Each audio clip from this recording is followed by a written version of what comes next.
शुरू करते हैं नेपोलियन बोनापार्ट का सेकंड लेक्चर। ये मैप आप सामने स्क्रीन पर देख रहे हो। ये ध्यान रखना, इसमें तीन कंट्रीज का नाम रखना। एक है ऑस्ट्रिया, जो कि येलो में है, ये पूरा ऑस्ट्रिया है। ब्लू में है जर्मन एम्पायर, ठीक है। और आपका ये है रिपब्लिक ऑफ फ्रांस, पर्पल में फ्रांस है। अब जर्मन एम्पायर और फ्रांस के बीच में छोटा सा आपको येलो कलर की कंट्री दिख रही होगी, बेल्जियम नाम से है, ठीक है। ये चार कंट्रीज आपको याद रखनी है, ठीक है। फ्रांस, पर्पल में फ्रांस, ब्लू में आपका जर्मनी, जर्मन एम्पायर, इसको प्रूशिया भी बोलते थे, ठीक है। और येलो में आ गया आपका ऑस्ट्रिया। यहाँ ऊपर रेड में देखो, ऊपर हल्का जो लाइट रेड है, इसमें है आपका ब्रिटेन, यूनाइटेड किंगडम या ग्रेट ब्रिटेन इसे बोलते हैं, ठीक है। और यूरोप के एकदम लास्ट में देखो किंगडम ऑफ स्पेन, ये स्पेन है। ग्रीन ग्रीन में देखो स्पेन है, लेफ्ट हैंड साइड में किंगडम ऑफ स्पेन, और उसी के बगल में लास्ट में लगा हुआ है पोर्टुगल, ठीक है। ध्यान रखना, स्पेन पोर्टुगल। इंग्लैंड में आप देखो फ्रांस और ब्रिटेन के बीच में हल्की सी तो समुद्र की लाइन सी निकल रही है, ओके। तो यहाँ पर एक जगह आती है जिसको बोलते हैं ट्रफालगर, ट्रफालगर, ठीक है। ट्रफालगर, यहाँ पे बीच में ट्रफालगर आता है, नाम याद रखना, TRAFALGAR। आगे हम शुरू करते हैं। यहाँ पे कॉन्सुलेट बन गए, ठीक है। वहां पे नेपोलियन ने आपका डायरेक्टरी नाम की सिस्टम को हटा दिया, 5 लोगों की होती थी, और कॉन्सुलेट सिस्टम को बना दिया। और इसमें 3 इंडिविजुअल होते थे, पहला काउंसिल, दूसरा काउंसिल और तीसरा काउंसिल। जो यहाँ के इन मेंबर्स होते थे उसे हम बोलते थे काउंसिल।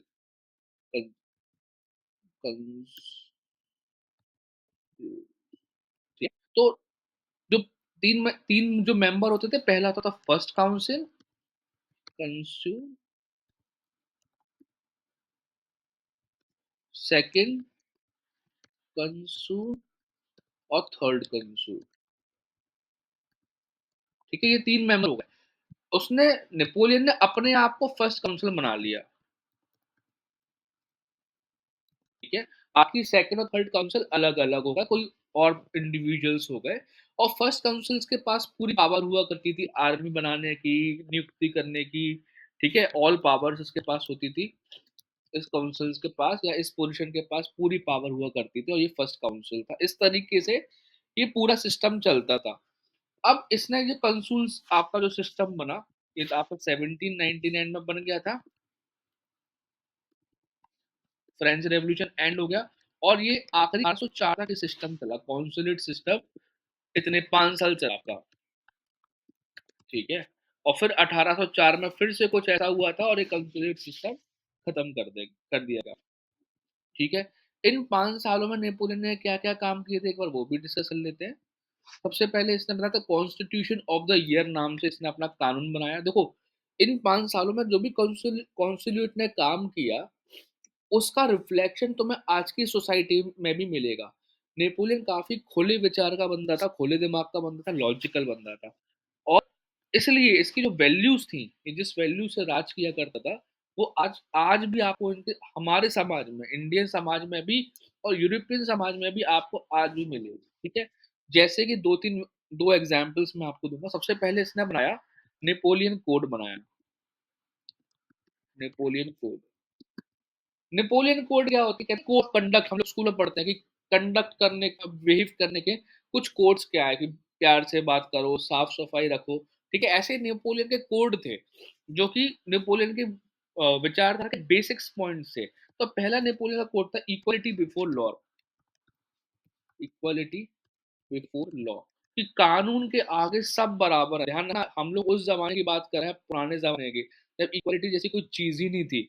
ऐसी कोई मानता नहीं था कि लॉ के सामने सब बराबर होंगे। तो सोचो, ये आइडिया, ये सोचना भी कि कानून के आगे सब बराबर होने चाहिए, चाहे बड़ा आदमी हो, चाहे छोटा आदमी हो, चाहे गरीब से गरीब तबका हो, उसको भी कानून के आगे वो बराबर है।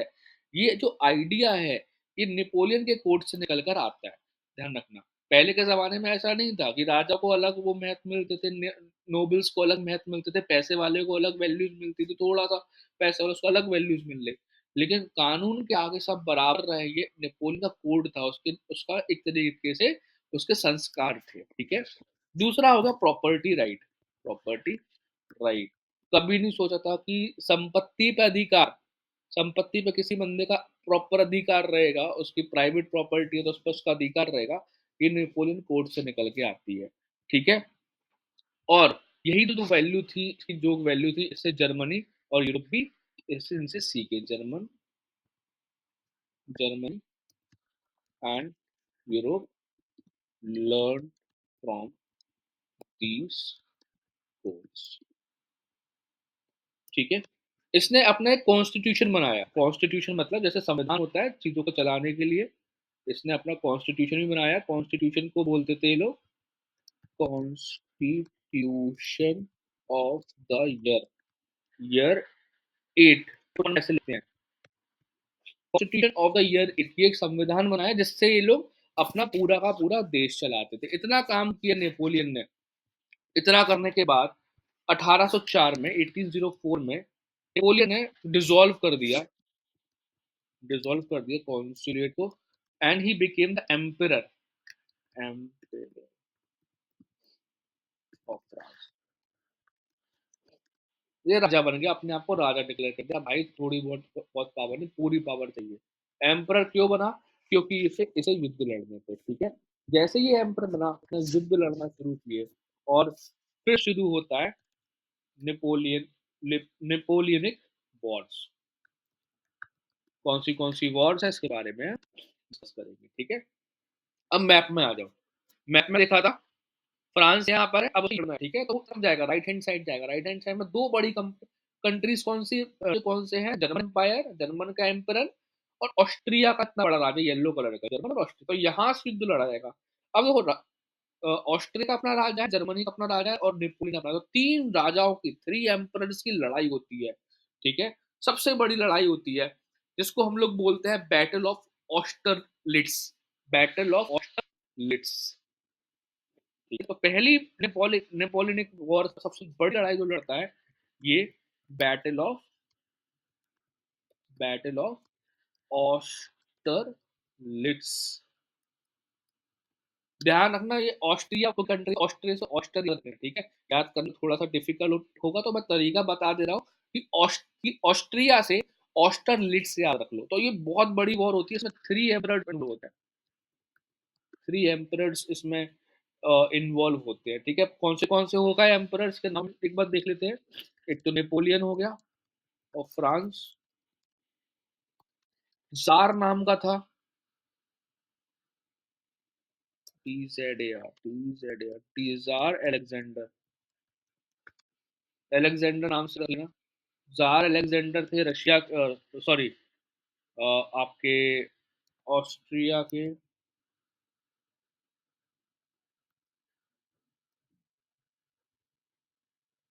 रशिया के थे।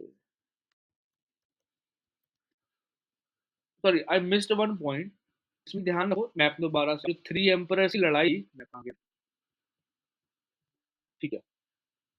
ऑस्ट्रिया, रशिया और फ्रांस, जर्मनी अभी नहीं है, जर्मनी पिक्चर में नहीं है। फ्रांस, ऑस्ट्रिया, रशिया, रशिया देखो ना बड़ा रशिया है, तीन कंट्रीज की लड़ाई थी, ठीक है। मैं यहाँ पर टाइपिंग कर दे रहा हूँ, थ्री एम्परर्स में अब मैंने रही नहीं, ठीक है। ये रशिया का, और फ्रांसिस सेकंड, फ्रांसिस सेकंड, ये था आपका ऑस्ट्रिया, ठीक है। थ्री हो गई, थ्री एम्परर्स की लड़ाई थी, एक रशिया, फ्रांस और ऑस्ट्रिया की। आगे कंटिन्यू करते हैं नेक्स्ट लेक्चर में।